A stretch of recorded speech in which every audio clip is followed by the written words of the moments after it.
Alrighty, well, it's 6:01. We'll go ahead and get started. Welcome, everybody. Good evening. Welcome to Health for Life Cooking. This is the healing power of plant foods. And my name's April Ashcroft, and I'm super excited to have you here with me tonight. I'm happy that you decided to take an hour or two out of your night to be here with me to learn about your health. It's the most important thing you can learn about, I think, is your health.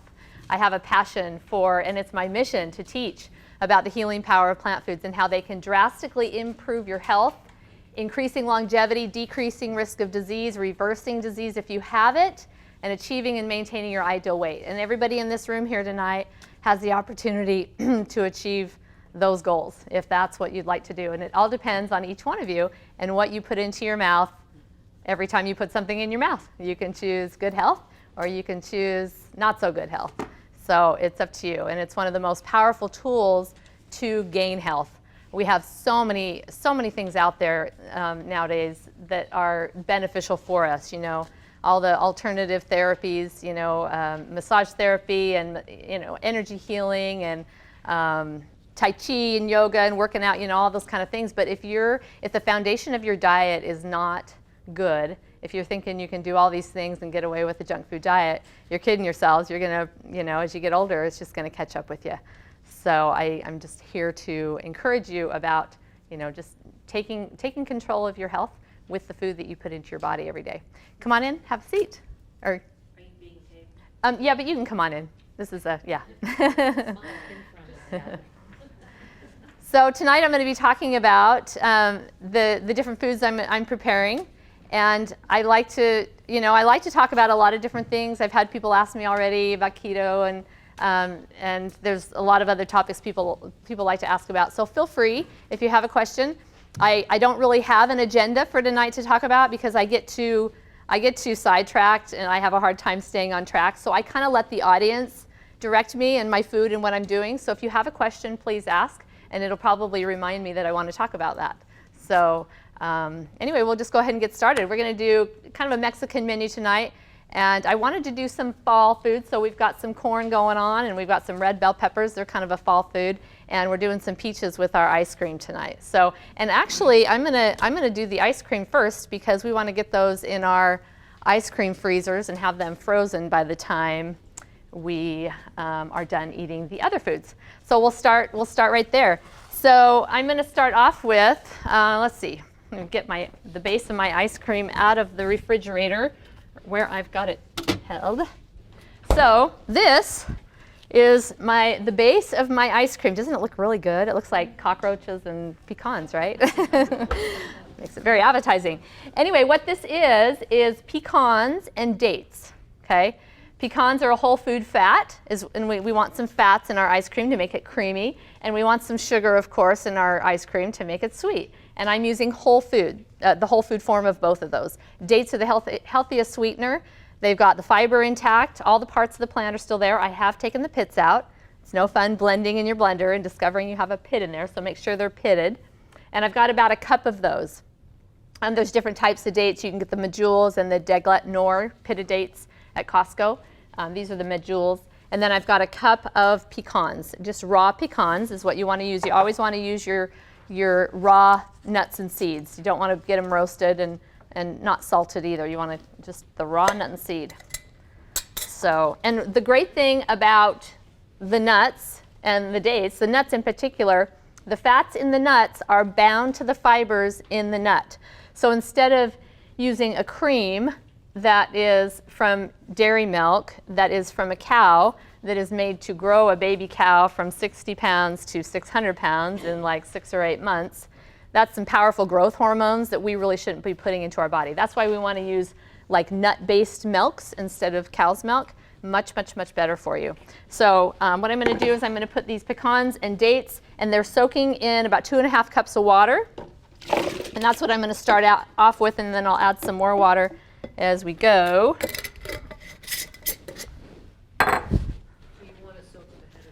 Yes, it's good to soak them ahead of time. If you've got a strong blender like a Vitamix or a Blendtec, you don't really need to soak them. They'll just blend up quicker and stay cold longer if you've got them frozen.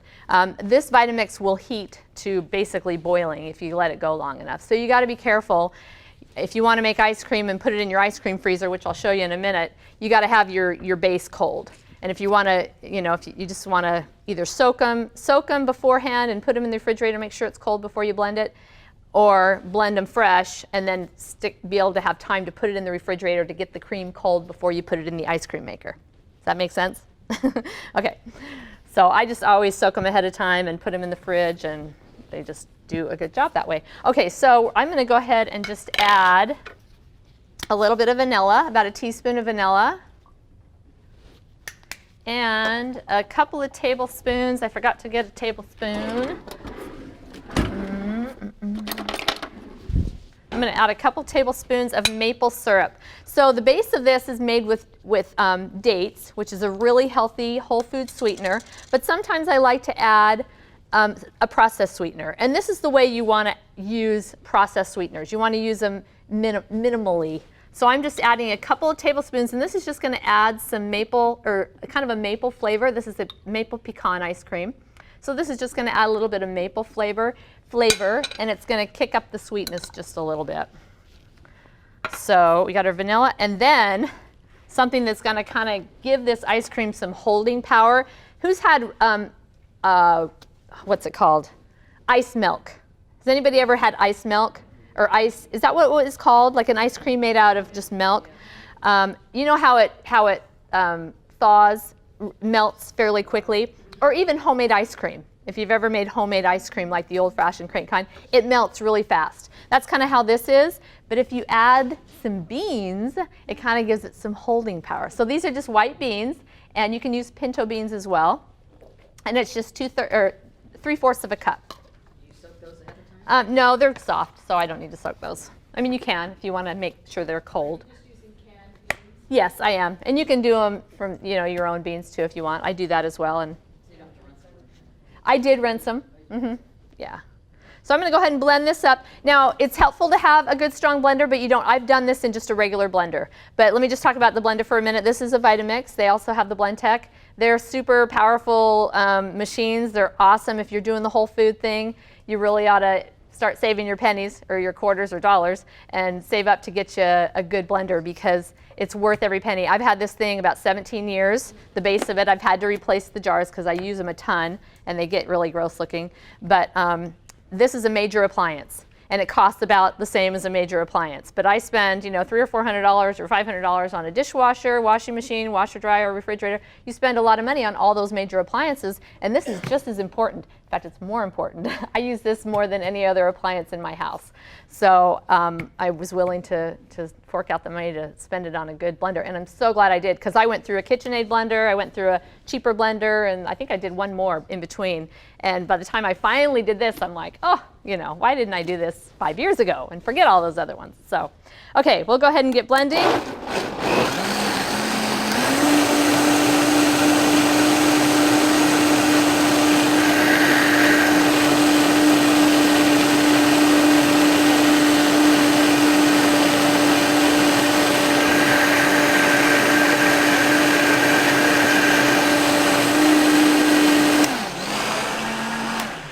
So I had 2.5 cups of water in there that was soaking. And so I want to add another 1.5 to 2 cups. And you can add up to 6 cups of water. But what I'm going to do is add some ice, or maybe some crushed ice, or maybe no ice. That's okay. We're just going to add some cold water. And I'm sure it'll be fine. So I'm just going to add another cup or so to that.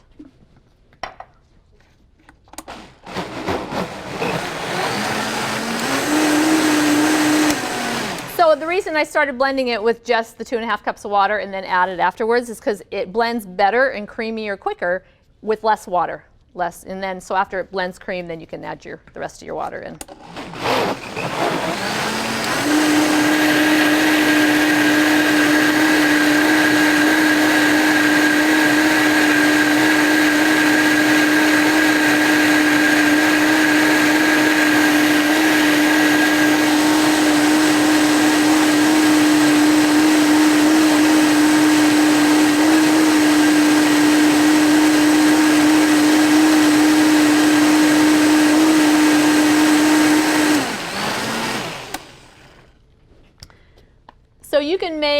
any kind of cream you're making for anything, you can switch out your cream, your real cream, your dairy cream for like a nut cream. So I make like a Cool Whip, like a whipping cream for pumpkin pie, a vegan pumpkin pie. You can do like cream to put over berries or something, a fruit. You can make it a little bit thicker and make it like a heavy cream. You could put this over a sweet potato, would be really good with the nuts and the date combination. So there's kind of a lot of things that you can do that. It's a very good dessert thing that you can do. So, okay, so this is basically our cream base. Let's see, did I get everything in there? Sometimes I forget things. So, okay, we got everything in there. So I've got, what? Did you do vanilla? She did. Yes. I did add the vanilla. What's that? 1 cup of water was what you added? I added a little, like a cup and a half probably. But not more than what you're saying here. Right. I mean, the more water you add, the thinner it's gonna be. So if you want to make this thicker, you can do like 4 cups, and it would be really rich. Might be a little bit too rich, a little bit too thick for you, but it might not be. If you got a real good sweet tooth and like things rich, then you might want to go less water. So what I'm going to do here is get my ice cream freezers. You guys familiar with the Cuisinart ice cream freezers? And hopefully not drop them and break them. So they sell them at Costco. I've gotten them online before. So you've got your base you plug it in, and it's got a little thing that spins. So what you do is you just put your base on here, and you pour your contents in there after you get it started, because it freezes immediately. And if you don't have that paddle in there going, it'll bind up and it won't mix it. So you always want to keep these bases frozen, because you never know when that hankering for ice cream is going to come on, right? So I'm just going to set those right on there and put our paddle in like so. And plug that one in. Oops.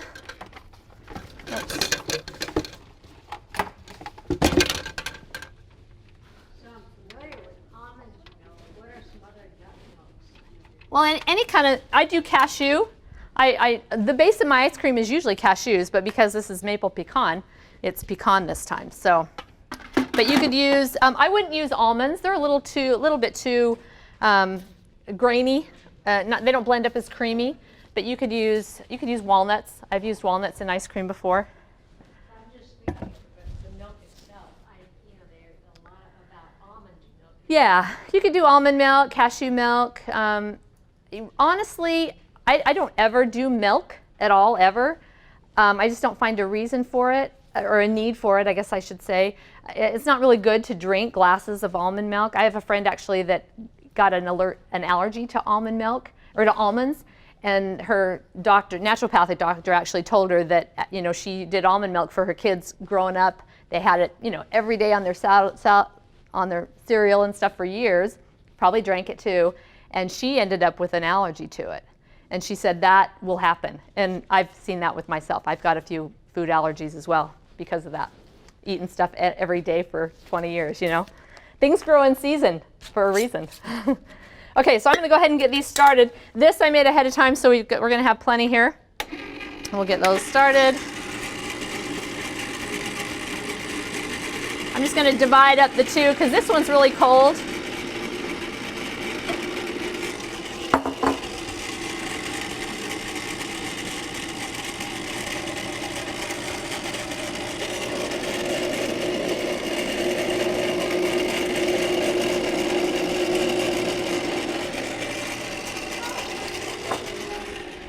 Excuse me?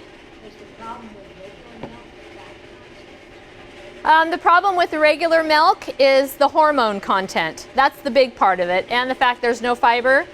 Cow's milk is supercharged with hormones because it's made by nature to grow a baby cow from 60 pounds to 600 pounds, and we don't need that kind of protein. Can you guys, is that really loud and annoying? I have to apologize. I'm going to scoot those back a little bit.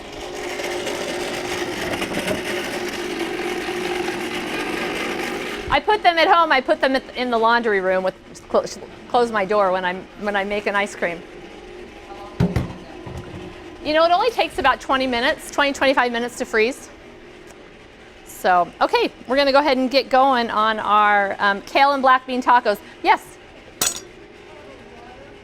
The total water content that I did was probably about 5 cups.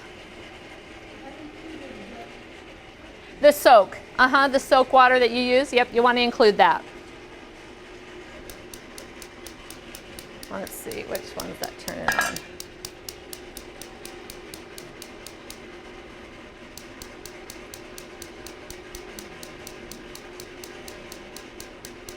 Okay, oh, you know what, my propane's not on. Hold on.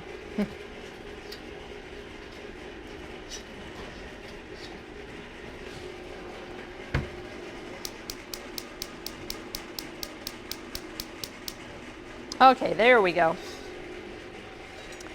You know, I went to the store to get my stuff for tonight and went to the beans, and I thought, I'm doing 2 things with black beans in it, and I was thinking maybe I'd do the Texas caviar with black-eyed peas, because traditional Texas caviar has black-eyed peas, but I love it with the black beans. So we're doing 2 black bean dishes tonight, so I hope you guys like black beans.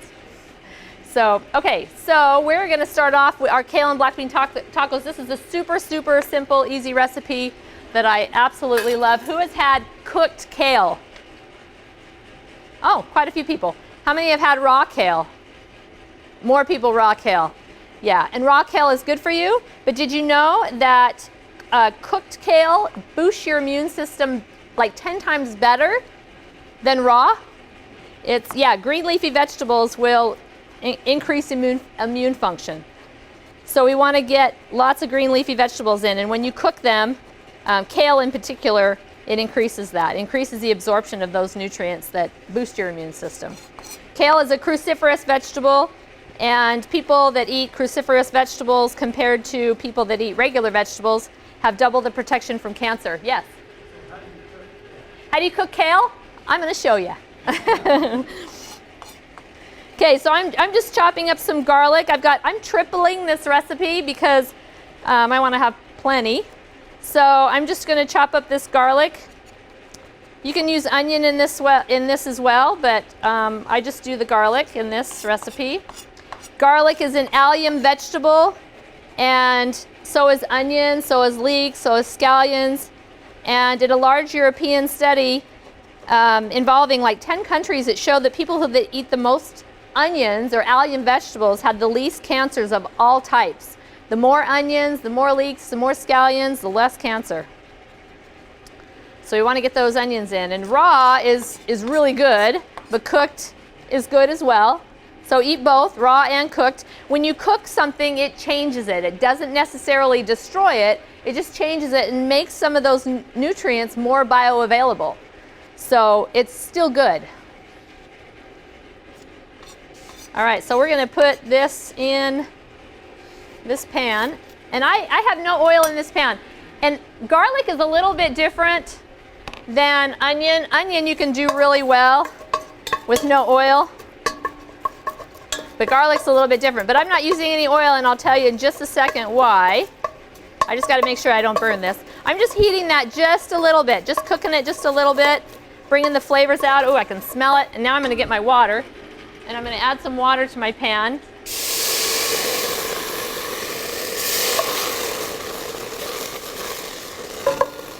And turn that baby down just a little bit, because that is way too high. And I'm going to grab some more water. Turn off my faucet.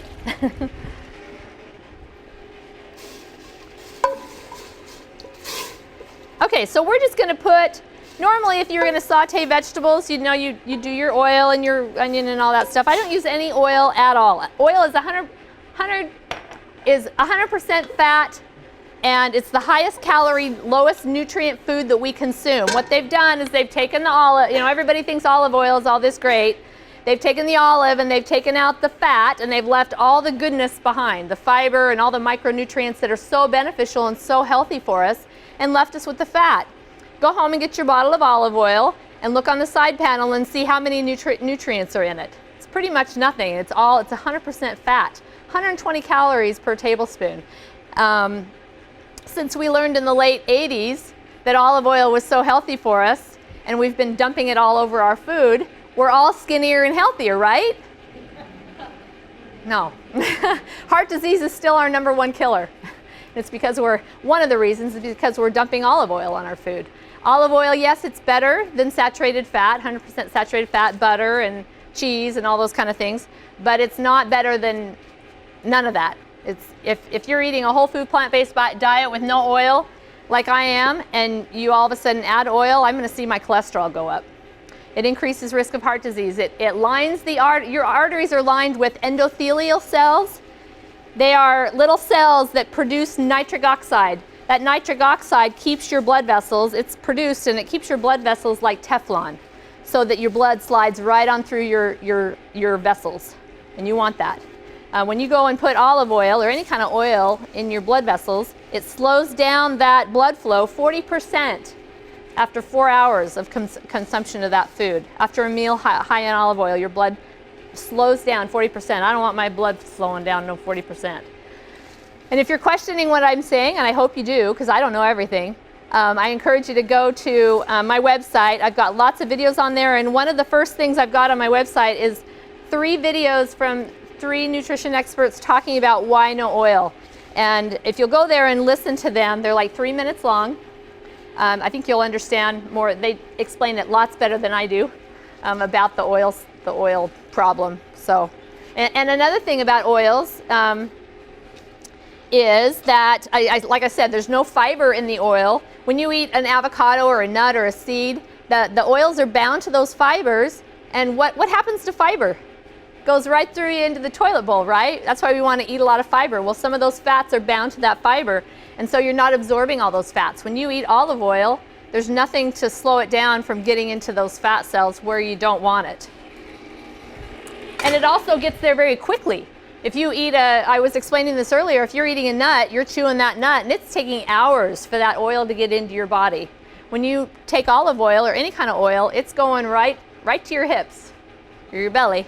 Is there like a threshold of olive oil that you stay below it, you're okay, but if you're above it, then you're having all the problems? You know, Dr. Esselstyn, who is the director of preventive cardiology at the Cleveland Clinic, who reverses heart disease in all of his patients that follow his program, and he tells them absolutely no oils. He would say no, you have to, no oil, absolutely no oil. But if you're really healthy, if you're eating a really healthy, high plant food diet with lots of greens and lots of beans and lots of nuts and seeds, and you're putting a little bit of oil on your cookie sheet to make cookies, healthy plant-based vegan cookies, by the way, or if you're barbecuing and you need to brush a little bit on your vegetables, because that's one thing that I can't do without oil is barbecue vegetables, that is, then you're probably going to be okay. But if you're yeah, I mean, yeah, you're probably fine. But if your arteries are 80% blocked, better not be using the oil, because that's what's helping to block your arteries, actually. I mean, olive oil is like 28% saturated fat. So, okay, so I'm going to add a little bit more water to this. I've got the garlic in there, and I'm going to add, I've never cooked this much kale before, I don't think. So I'm guessing that's going to be enough water. And I'm just going to bring this to a boil.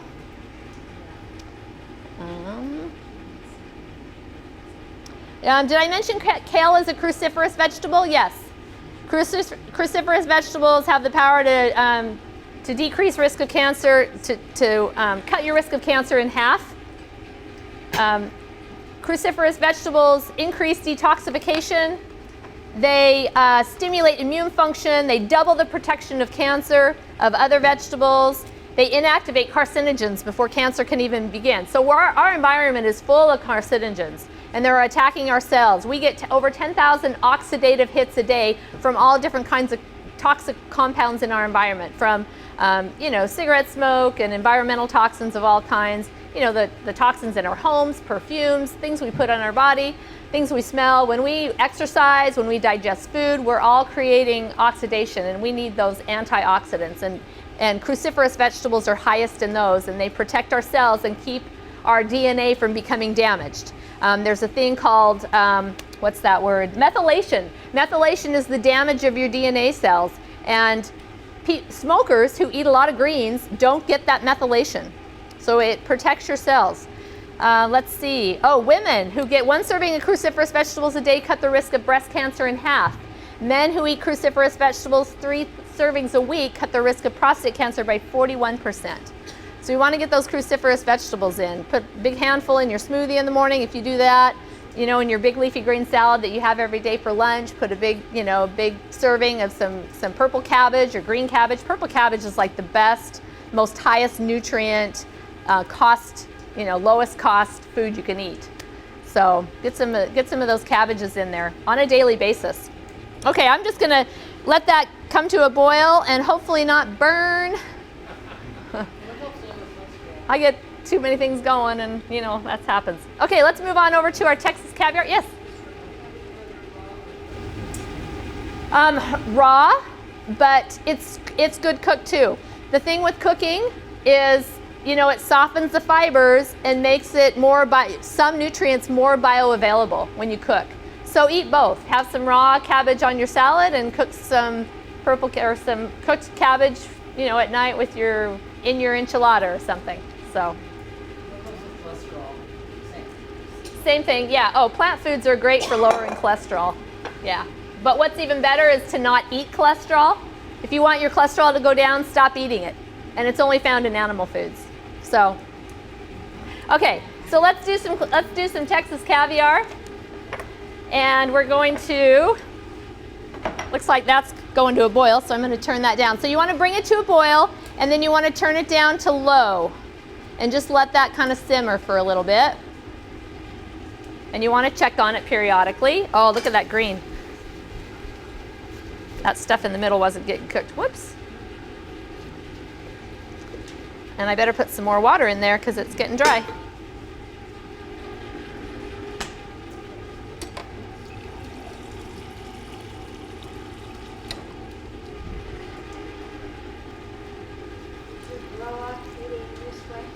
What's that? Oh, heavens no. I grew up eating a standard American diet along with the rest of my family. And unfortunately, my entire family has gotten all the standard American diseases: heart disease, diabetes, and cancer. Both my parents died of cancer. All my aunts and uncles have had diabetes, heart attacks. And I decided 25, 30 years ago that I wanted to figure it out and do something different. If you do what other people do, you're going to get what other people get. And I wanted to do something different. And so I searched out nutrition, and it took me some years to kind of figure it out. I had some health issues, and I went to the doctor. I was feeling terrible. My energy level was low. My skin was dry. My hair was falling out. Just felt lousy. And I was very kind of athletic. I mean, I worked out every day, and I was really into being fit. And, I kind of obsessed about my body and my weight and stuff like that. And he told me my thyroid was low and put me on thyroid medicine. And I went home and picked up that prescription, and something inside of me said, this is not for you. And I was like, I don't want to do this. I don't want to take a pill. I didn't like even taking an aspirin. And so right about that time, a friend of mine gave me a couple of books about nutrition, and they were about plant-based nutrition, or vegan mainly. And I kind of wasn't interested in that because I loved my yogurt and my ice cream and my cheese. I said I would never give up cheese because I love it so much. And then when I read this book called Fit for Life, for some reason that little book just grabbed me. It's kind of unscientific. There is some science in it, but it was a couple that wrote it. But for some reason that book just grabbed me, and I decided overnight to switch to I was eating a very healthy standard American diet: chicken, fish, whole wheat bread. I grew up on whole wheat bread and beans and brown rice. I don't think I've ever had white rice, maybe half a dozen times.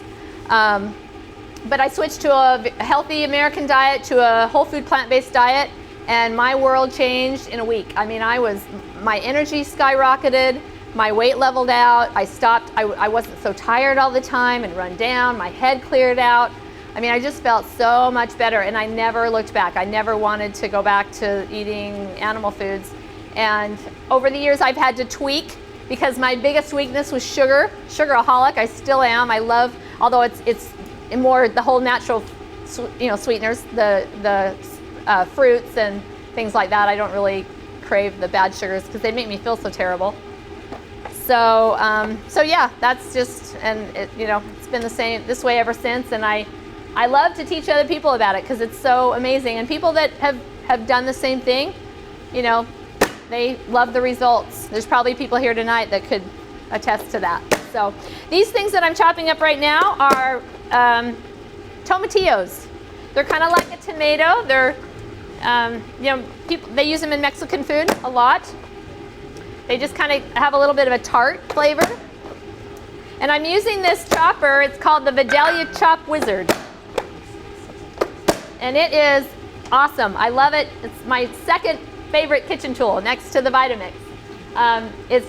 You can get it at Bed Bath & Beyond for about $15 if you've got a coupon. It's $20 without.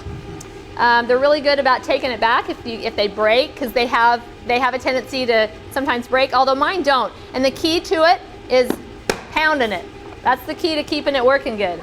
That's what I do. When I'm mad at my husband, I pound on it.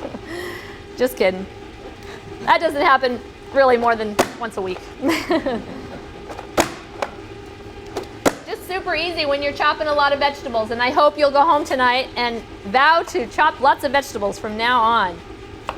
April, is it sort of like all or nothing with the vegan thing? I mean, is there a modest amount of animal-based You know what? protein Because I don't prescribe to vegan. I mean, yes, my diet is, but if I was really hungry and there was nothing else out there, I would probably have my husband go kill a bird of some sort, I guess.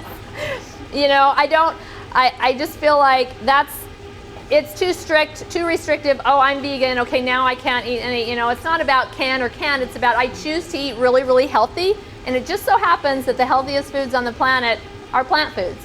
So, I don't call myself really anything. So you say, is there any leeway?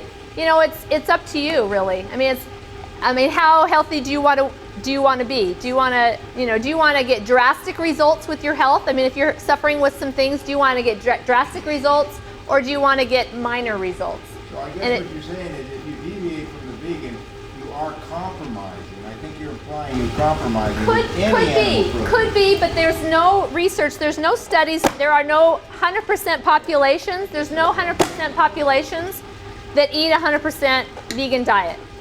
There's no populations on the planet. Even the blue zones, they're eating 4%, 6% animal food. So, yes, I feel like for me personally, I've been 100% for 28 years. And for me, I love it. I have no desire to really go the other way. But again, if I was going to go to a restaurant and they had a salad and there was really nothing else, and they had something with a little salmon or something, I might have it. I don't know. Well, you got a bubbly, effervescent attitude.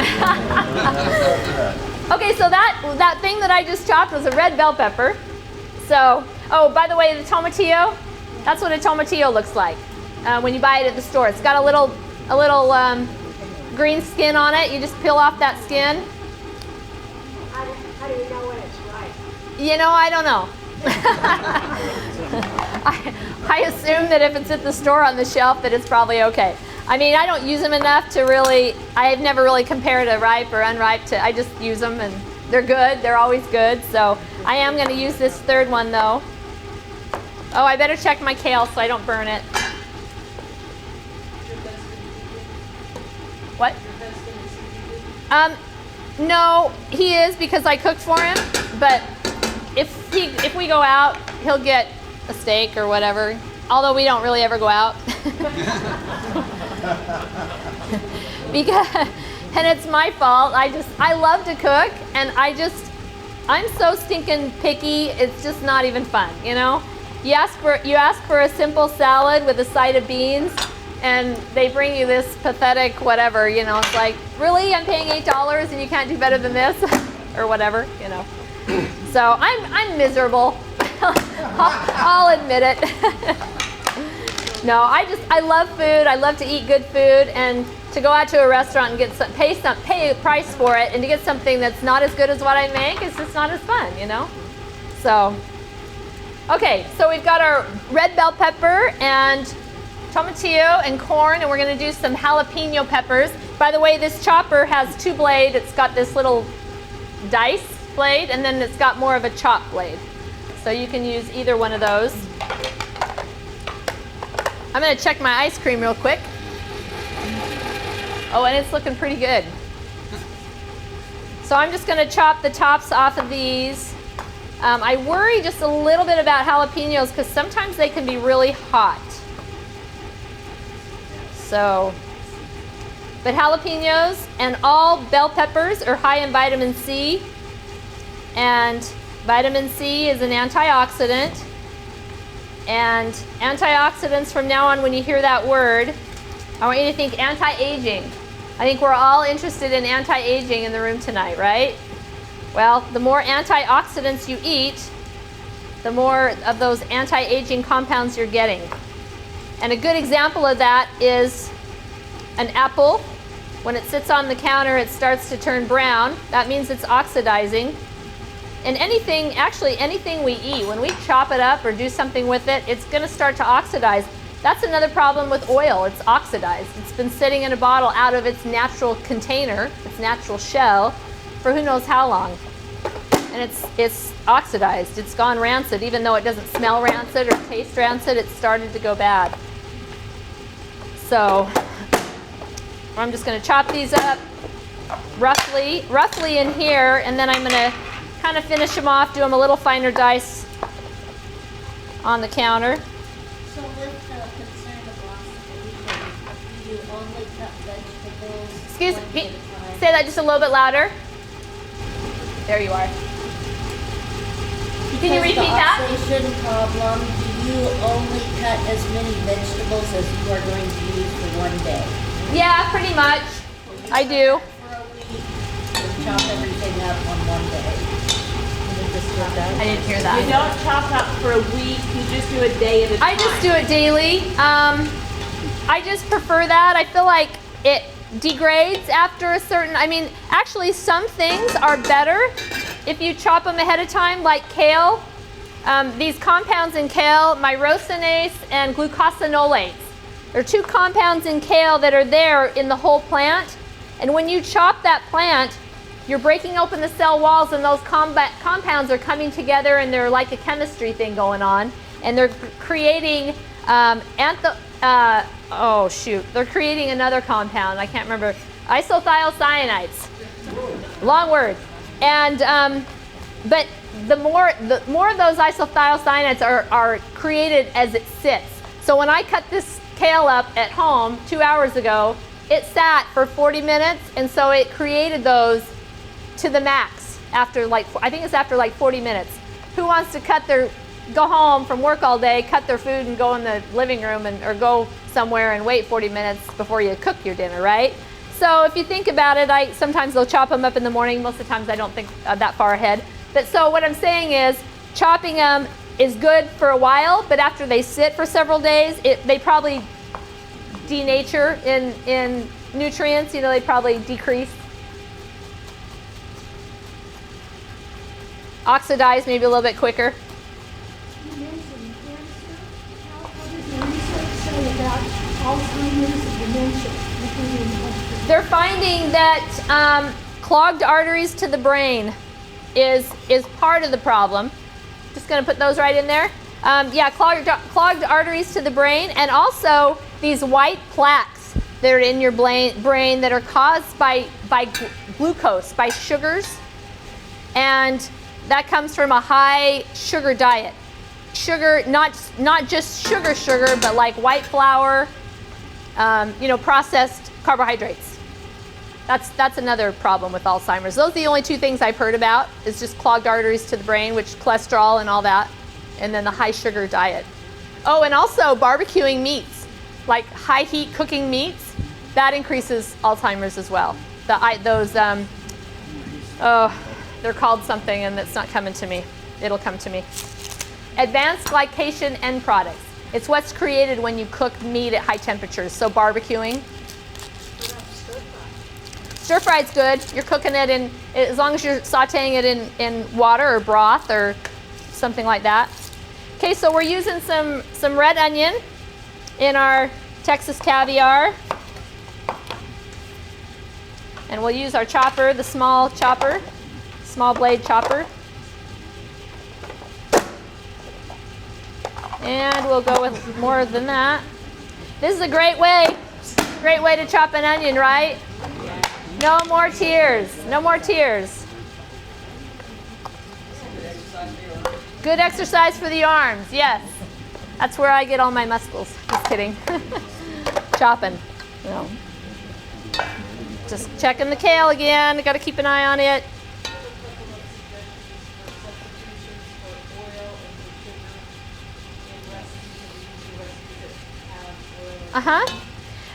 I like, for instance, a cake or cookies or any kind of baked.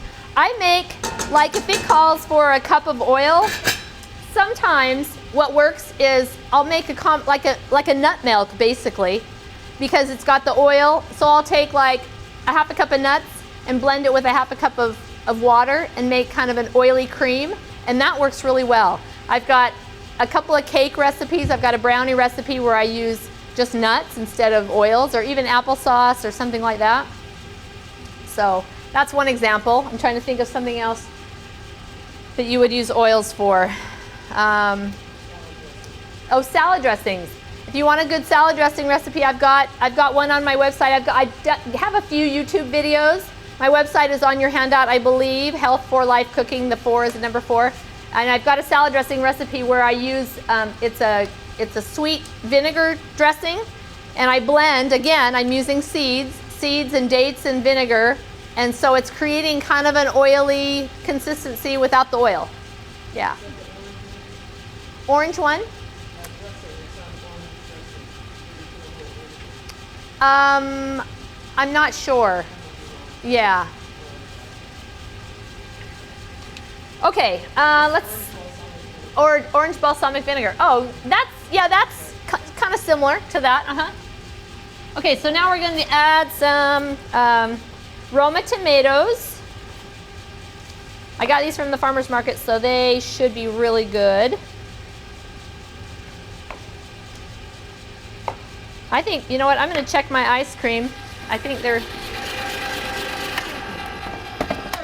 Oh man, that's annoying. I'm so glad that stopped. Yeah, this is really good. You guys are going to love this ice cream. Of course, if you're real big ice cream fans and you eat a lot of ice cream, you might taste this and go, it's all right. But if you haven't had ice cream for a long time because you're trying to be really good, it tastes really good. I know I had somebody that I work with. I did a little demo. I work here on the campus, and I did a little food demo, and I had some left over, and I brought it back. Had my little part-time guy try it, and he was like, oh. But he's like, he has ice cream every night for dinner, I guess. So it's like, I can't compete with the real thing when, you know. So what I'm going to do here, because it freezes, it sets up on the side pretty quick after you stop spinning it, I'm just going to put this in this bowl and then put it in the freezer, and it'll just harden up just a little bit more. But doesn't that look like real ice cream? If you're allergic to nuts, what else could we use? You could. What? If you're allergic to nuts, what else can you use? I have tried. I made some with sesame seeds one time, and I think it turned out pretty good. Sesame seeds are a little bit bitter, but with the dates, it was quite good. I had a gal that couldn't have. She just had lots of allergy problems, and I had some sesame seeds soaking to do a sesame seed milk actually. And I'm like, let's try freezing this into ice cream and see what it does. Sure enough, it was actually pretty good. So, yes, you could leave it in this, but for some reason I don't. It's easier. The longer it sits in here, the more it kind of freezes up around the edge. You can just get more of it out easier. So I'm going to just throw that in the. I should have had that bowl frozen actually.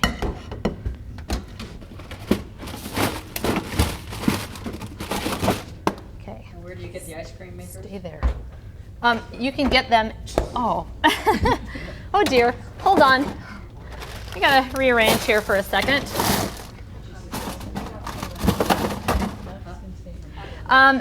Costco, you can get them online.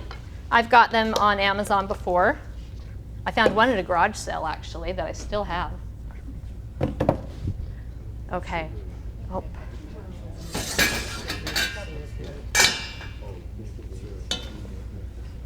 Okay, I'm going to just have a little taste of that kale and see if it's tender. Well, she did. Any seasonings with it at all? I'm going to. That needs to be cooked a little bit more. Speaking of seasonings, I'm going to put some Southwest Chipotle seasoning in it. And this is a Mrs. Dash seasoning. And let's see, we do a teaspoon with each, a tablespoon with each bunch of kale. So we might actually go a little bit less. I love these Mrs. Dash seasonings. They're no salt seasoning. Now we're going to put black beans in there too. So, and I do add a little bit of salt still to my food. I don't think you have to go totally salt-free. Yeah, and I put the seasonings more towards the end of cooking because if you cook them sometimes too long, it decreases the flavor of it. So, okay. It's smelling so good. Do you like salt to taste or put in a predetermined amount? I salt to taste. Okay. In fact, my I've got my recipes that I have online, and I've got a cookbook too. I just have salt to taste. I don't really ever, unless you're making like a bean burger or something where you can't really adjust it after you make it. I'll put in a certain amount, but I guess you can taste the patty mixture before you cook it. But. Okay, one thing great about these choppers too is tomatoes. It works really good, but you got to be really quick because if you get a really ripe tomato, it'll splash everywhere. So you got to just be super quick. That's right. But look how quick. I mean, it'd take you forever to chop all those tomatoes, right?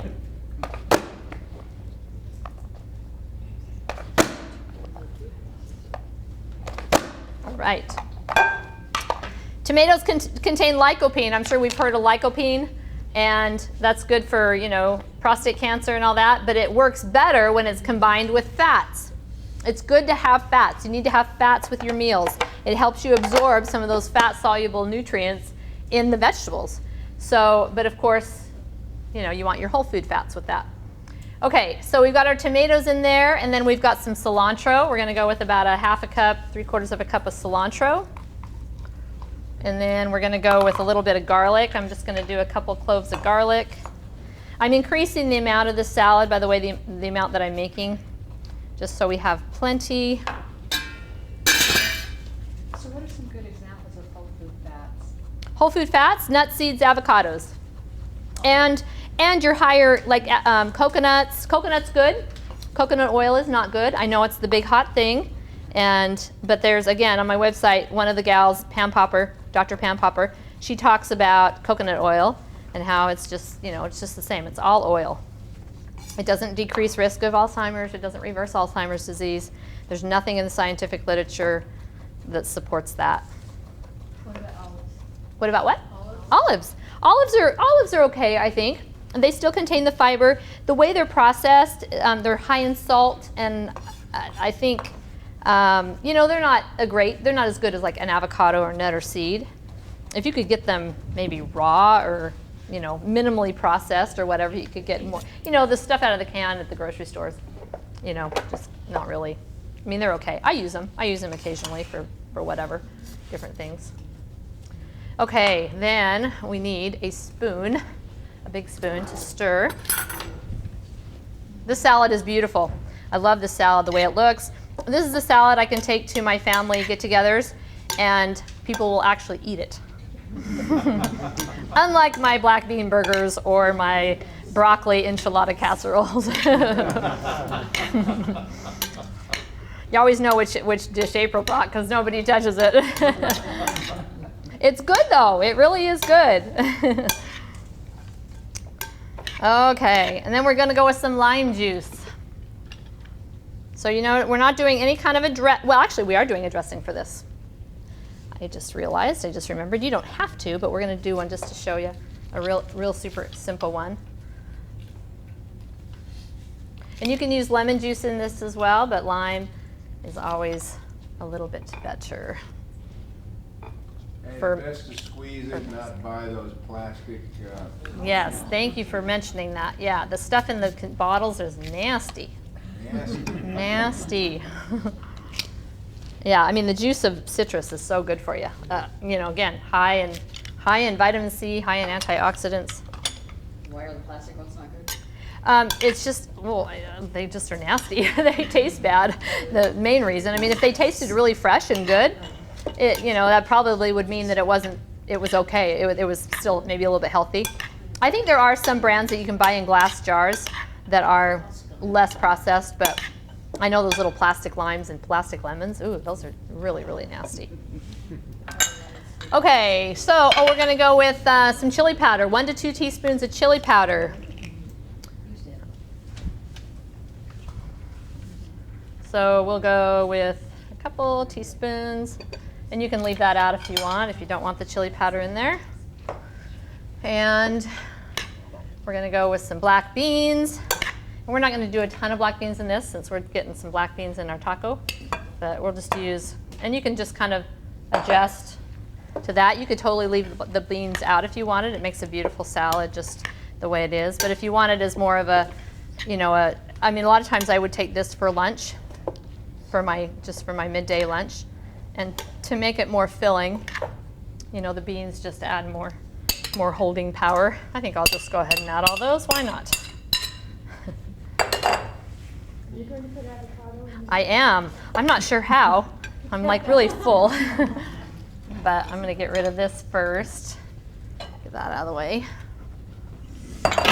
Yes, avocado is the magic. We're going to use that in our kale as well. Oh, I didn't put my orange bell pepper. I think I'm okay though. Okay. I think that's going to be good. Okay. I better have a taste of that, just to check it.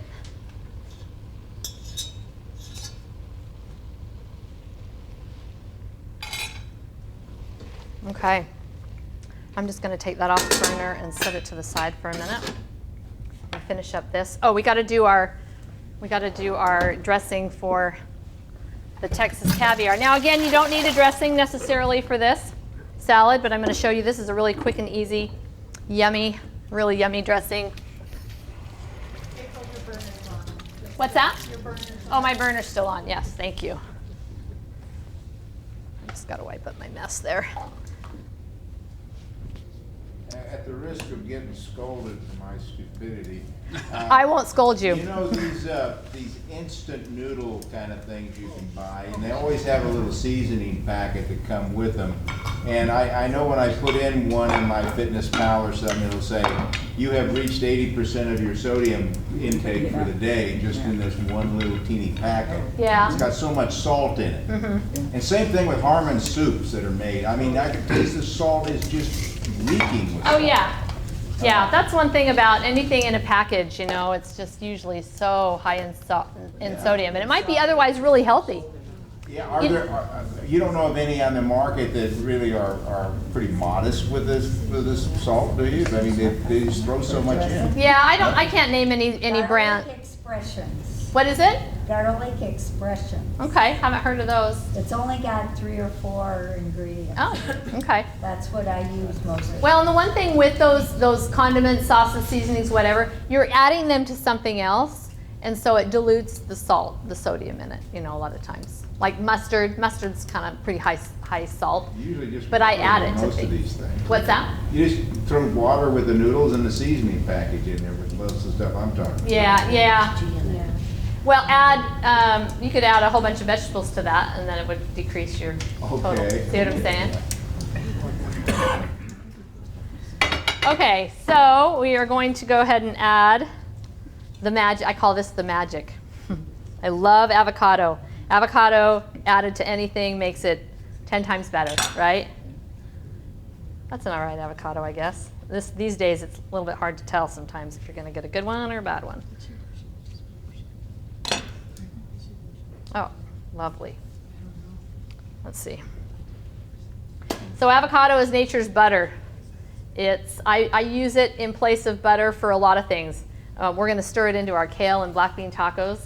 I stir it into all kinds of steamed vegetables, and it makes a buttery feel and just makes it so delicious. I can steam up a bunch of kale and mix in some avocado and just eat that, add a little bit of salt or a little bit of other seasonings, and just eat that as is. Okay, I'm dicing this in the shell, but I'm going a second step and cutting it in half and then dicing it the other way. Just gives you more surface area. You know, when we want to add some oils to this, and this is how we're adding our oils, is avocado. Or, some people would make a dressing with oil and vinegar or whatever, and I'm using avocado and vinegar. I started to do my dressing and I got sidetracked, and look where I ended up. Back over here. Okay, so we're going to do 1.5 avocados, I think, to start anyway. Could you, if you were making a ham sandwich, could you take a ripe avocado and just spread it on there like butter? Yeah. Yeah, you take that and you just go like this with your knife, scoop it up and then spread it on. You know, avocado toast, that's like the big thing. My grandma was eating avocado toast when I was 4 years old, and I thought it was the most disgusting thing ever. And here everybody's eating it nowadays. She was pretty smart after all. She was pretty smart, I'll tell you what. Yeah, she never bought us candy or anything. She was like the meanest grandma in the world. And now I'm the meanest grandma in the world. So yeah, when you stir this, we're going to stir that really good. When you stir that, the avocado, the oils from the avocado kind of get distributed throughout the salad. Let's see, how many other avocados do I have? We might put another half in there. Just because it's What's that? If you just use a half of an avocado, how are you going to get the other half from going brown? I don't know. Use it for something. Leave the seed in one half. Yeah. Pour that half in a little Tupperware. It works fine. Yeah, that has worked for me too. It gets a little bit brown, but it does keep okay. Cover it. What I do is I keep that skin, and put the skin back in. Oh, yeah. Not necessarily on it, Oh. but in it, or even just a little slice of apple. Oh. Something in it that's a little moist, and it keeps it Apple. That's for interesting. several days. That's great. That's great to know. Is there an alternative fat of avocado? Ground up nuts and seeds. I love to grind up sunflower seeds or pumpkin seeds in a coffee grinder, and then sprinkle that over my steamed vegetables and kind of stir it in, and it makes kind of a buttery feel. It's really, really good. I haven't added my black beans to this yet. I just realized, so I'm going to go ahead and do that. This isn't a very attractive dish. The black beans and the kale, black and green, they don't look very. Are those mashed? No, they're soft. I cooked these from scratch. Actually, hadn't talked about beans yet, but yeah, I cook my own beans 99.9% of the time. The ones in the salad are from cans, and I like to use canned beans in salads because they seem to hold together better. Like when I cook these black beans, they get really soft and they're pretty mushy, although you wouldn't have to cook them quite as long, I guess. The canned beans are just nice. They hold together. They're good in a salad.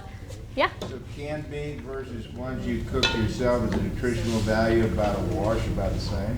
About the same nutritionally as far as the bean itself. Now they've added salt and EDTA, sometimes a preservative to preserve color, and I say eat canned beans. If you don't want to cook them, eat them canned. Just eat beans because beans are super healthy for you. Yes? Are you using all organic vegetables? Tonight I am not. When I cook at home, I try to do organic vegetables. The kale is all organic. Some of the corn is organic. Well, the corn, there's local corn that I got from the farmer's market, and I think he says he doesn't spray. He's not certified organic, but so I try to do what I can. So at home, I try to go 100%. Why don't you comment on organic versus non-organic in terms of the health? Okay, the studies done on the reversing power of plant foods has been done on conventional produce. So eat your produce. I don't care if it's organic or not organic, just eat your produce. Organic vegetables and fruits have been shown to be sometimes higher in antioxidants and phytochemicals. And of course, they don't have the pesticide residues, which is helpful as well. So if you can go organic, it is better. In fact, I've heard that there's, there's more like cancer stopping power in organic vegetables than non-organic. It's just the effects of it are more powerful. So, but just eat it. Don't, if you're like, oh, I can't eat that because I can't get it organic. No, But you're not overly concerned about the pesticide issue. I am more so now because I've had a few issues that I think have come from maybe too much pesticides, some gut issues. So I'm a little bit more careful now, but I think for the average person that's really healthy, I think it's okay to, You might mention they have a Dirty Dozen and the Clean 15. So Yes, if you thank you. really have to go organic, get away from the Dirty Dozen. Yes, the Environmental Working Group Yeah. put out a list, the Dirty Dozen and the Clean 15, ewg.org. You can go there, you can print out a little list and carry it in your wallet. And it's the top 12 high pesticide residue foods. And they say if you stick to those foods, the lower pesticide foods, traditional or conventionally grown, and the Dirty Dozen you want to go with organic, they say you cut your residue by, 80% or something like that. So another thing is reducing animal products because the animals are fed crops that are being sprayed unless you're getting organic meats. But there's still problems with those. So your pesticide exposure is very high when you're eating conventionally raised animals. So, did that answer your question? Yeah, it's good guidelines. Okay. What was that website again? ewg.org. It's kind of like a rule of thumb, if you're eating like a tomato or something, you're eating the skin, then you want more organic. Oh, yes, But thanks- if you're thanks- not eating the skin, thanks for like bringing the that up. avocado or something, you're not eating the skin, so that doesn't have to be as. Yeah, if you're eating a watermelon or a cantaloupe or something like that, it's not quite as important. Although I have heard people say to wash the fruit before you cut it, because you can get some of that on there. But yeah, if the skin is thick, avocados, I usually don't do organic unless I have them. Whoops, that ended up on the floor. Okay, so I'm going to, I hope that's still really warm. I'm just going to mash this butter, this nature's butter, right in the skin. This makes all the difference in the world with this dish right here. There's a little bit of black there. So I'm just going to add this to our kale dish. And I'm going to turn the heat on that just a little bit to make sure. So you were just using a fork and smashing it? Yeah.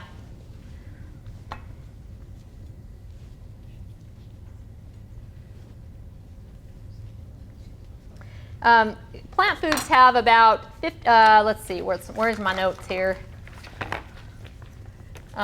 Oh yeah, plant foods have 64 times more, as a rule, have 64 times more antioxidant power than animal foods. For instance, a head of iceberg lettuce, or iceberg lettuce in general, has about 7 antioxidant units. We all knew that iceberg lettuce wasn't the greatest.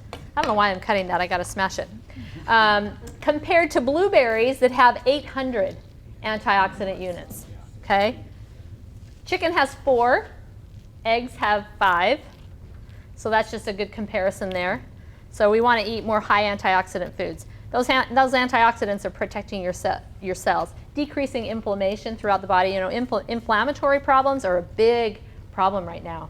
I hear a lot of people with pain issues, joint pain and all that stuff, you want to eat anti-inflammatory foods, and all plant foods are anti-inflammatory, especially your greens. Greens are the most anti-inflammatory food on the planet.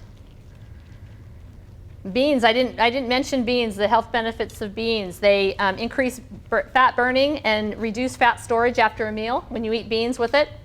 They contain resistant starch, and that resistant starch helps to feed your gut bacteria and helps you to decreases your body's ability or need to store fat.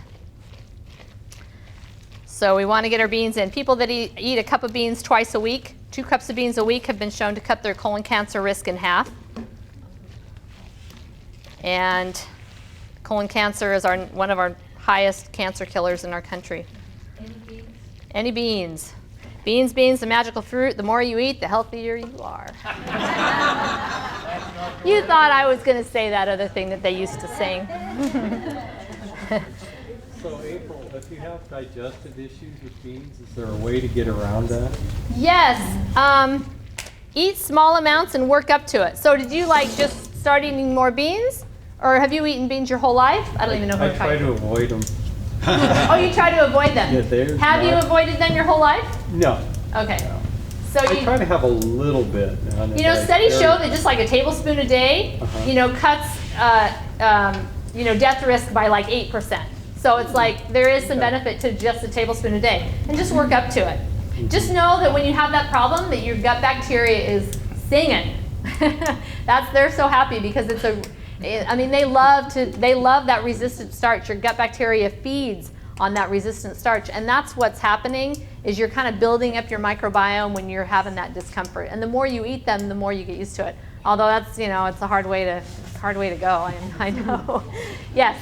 I learned a long time ago that if you add a little ginger to your beans when you're boiling them, that it helps relieve the flatulence. Oh, okay.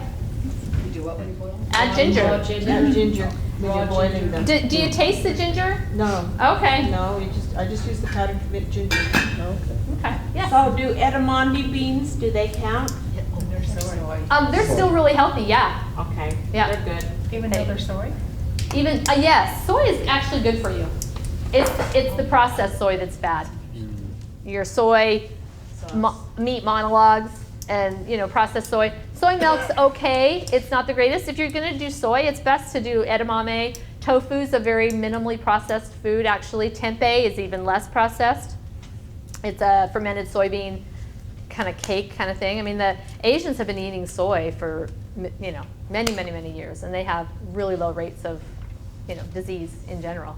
So soy is not a bad food, even with breast cancer.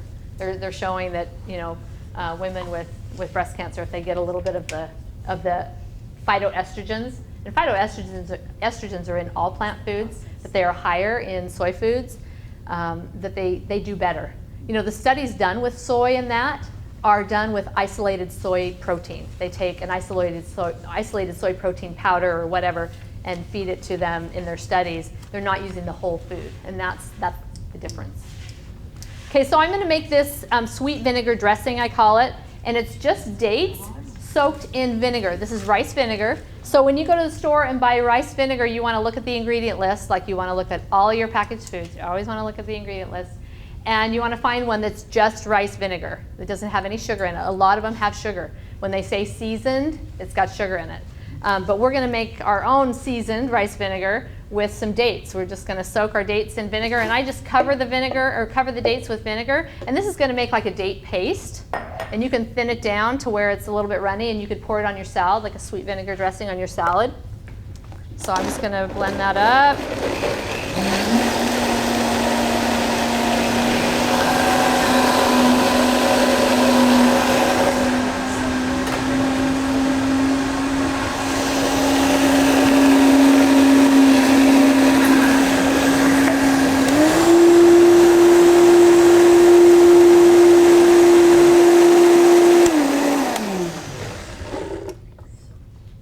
Super quick, easy dressing. It's a sweet vinegary dressing. And I'm just going to put a little bit on this. You don't want too much. Just to give it a little bit of A little bit of vinegar flavor, a little bit of sweetness. And again, if you don't like the sweet, I like sweet, so I like adding sweet to my food. But if you don't care for the sweet, then you can just leave it off and maybe add some salsa or something like that if you need a little bit of more moisture on here. Why the rice vinegar versus the regular vinegar? White vinegar, you want to, yeah, either rice vinegar, apple cider vinegar would work. It's a little bit stronger, so you wouldn't want to use as much. Okay, we are going to do a little bit of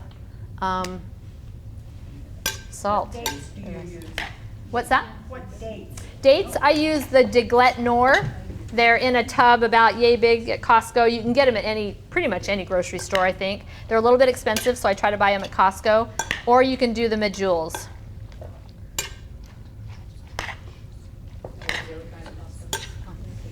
The other what? What was the first kind? The Deglet Nor. Deglet Nor pitted dates. Let's see. I was going to bring, here's some. I forgot to bring my real salt, so I'm just going to use, I'm going to use some of this bad salt. Just kidding. Oh. I'll carry it with me. Do you really? Well, I mean, I don't mind using this if I can get it open. I don't know, maybe I can't get it open. Okay. Anyway, you guys can you can salt it yourself. You can figure it out and salt it yourself. You want it to do that. Okay. So I'm just going to put this, because it's just me tonight, I'm not going to serve y'all. Let's see if I want to make sure I've got everything in my kale and black bean, avocados, black beans. Got that. Okay. Okay, this kale and black beans looking pretty nasty, but you know what I do is I get a corn tortilla, a flat corn tortilla, and I steam it. I just steam it in a skillet with a little bit of water and just steam it, or in a double boiler or something, steam it, get it soft. Put the kale stuff in there and roll it up and eat it that way. I just have some chips for you tonight. Look, it's too hard to steam 50 tortillas, so we're just going to go that route tonight. And I've got plenty of chips. I didn't know how many for sure would be coming. We had a lot signed up, and I think just about everybody came, you guys, so good for you. So there's a chip, and you can put some, there's enough chips, I think, to have a chip with each of the kale and the Texas caviar. So yeah, we'll just go, and I'll get the ice cream served up. I will do that for you. We got a spoon there, and there's some spoons here, and there's some plates here. So if you guys want to we'll have the front row come up. We'll kind of do it in rows. Does that work? Okay.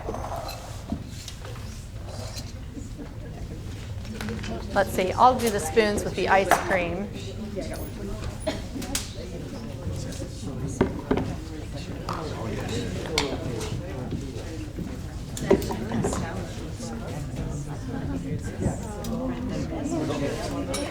Oh yes, so the chips that I made tonight are corn tortillas that I've wedged and baked on a cookie sheet at 260 degrees for about 20 minutes. There's my salt.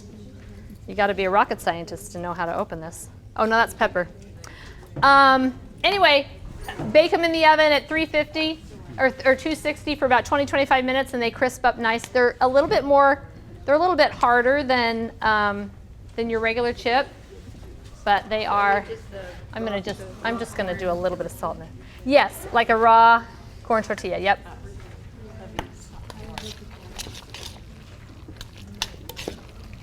Just give that a quick stir. There you go. And if you're really a salty person,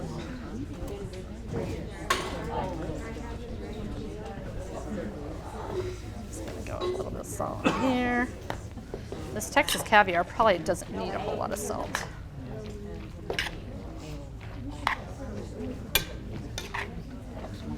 Thank you. Half the battle is making it look pretty, right? Oh, you want some of that? Yeah.